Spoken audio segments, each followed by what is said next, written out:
8 uur Sportsentraal, Lockdown les 2. God se liefde is so goed. Dankie vir sy seun se bloed. Loof hom, prys hom, buig voor hom neer. Hallo, saam, dekkies in Christus en almal. Stiek het laasweek gekyk en gevra waarvoor staan die S? Zaligmaker. God het ons so lief gehad dat hy Jesus gestuur het as zaligmaker. Jesus is gebore en dit bring ons by die O van SOS. Die O is ons. Running over, my cup is full of running over. Since the Lord saved me, I'm as happy as can be. My cup is full of running over. Dankie, Albert se hasie het alweer ontsnap en stiek toe gekom.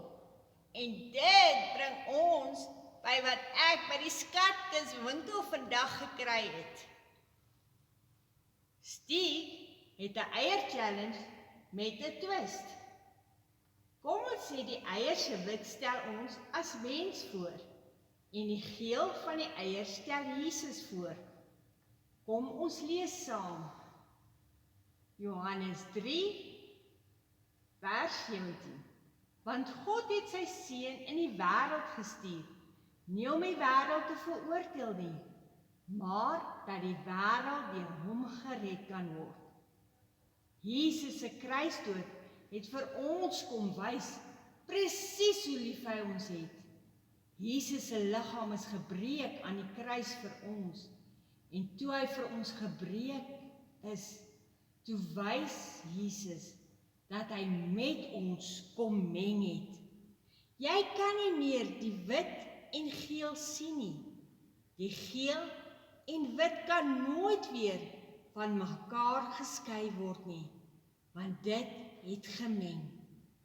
As Jesus in ons is en ons in Jesus, dan kan niks ons skei van hom nie.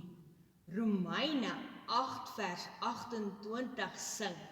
Niks kan ons skei van sy liefde, betrekking, vervolging of swaard, maar in al die dinge is ek meer as oorwinnaar, geen dood of lewe kan my skei, niks maats, niks kan my skei van Jesus se liefde nie.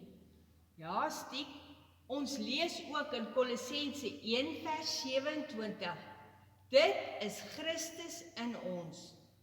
Christus in jou, die volmaakte offer wat Jesus vir ons gegee het, vir jou en my. Groenie gaan nou vir julle vra om by die huis 'n liedjie te sing wat julle almal ken. Groenie, wat is jou gunsteling liedjie? Dit borrel in my, want ek is so bly, Jesus het my lief. Hy red my, dit borrel in my. En kyk, daar is nog 'n eierdop ook. En dit is om altyd te onthou, die graf is leeg. Jesus het opgestaan en leef in my. Kom ons bid saam, dankie Groenie. Jesus, dankie dat u die prys met u bloed kom betaal het aan die kruis. Dankie dat ons kan weet, as ons aan u behoort, ons in u is, en dat niks ons kan skei van u liefde nie. Amen. Sien julle weer volgende week, as die Here wil. Bye bye, uit die kajuit uit.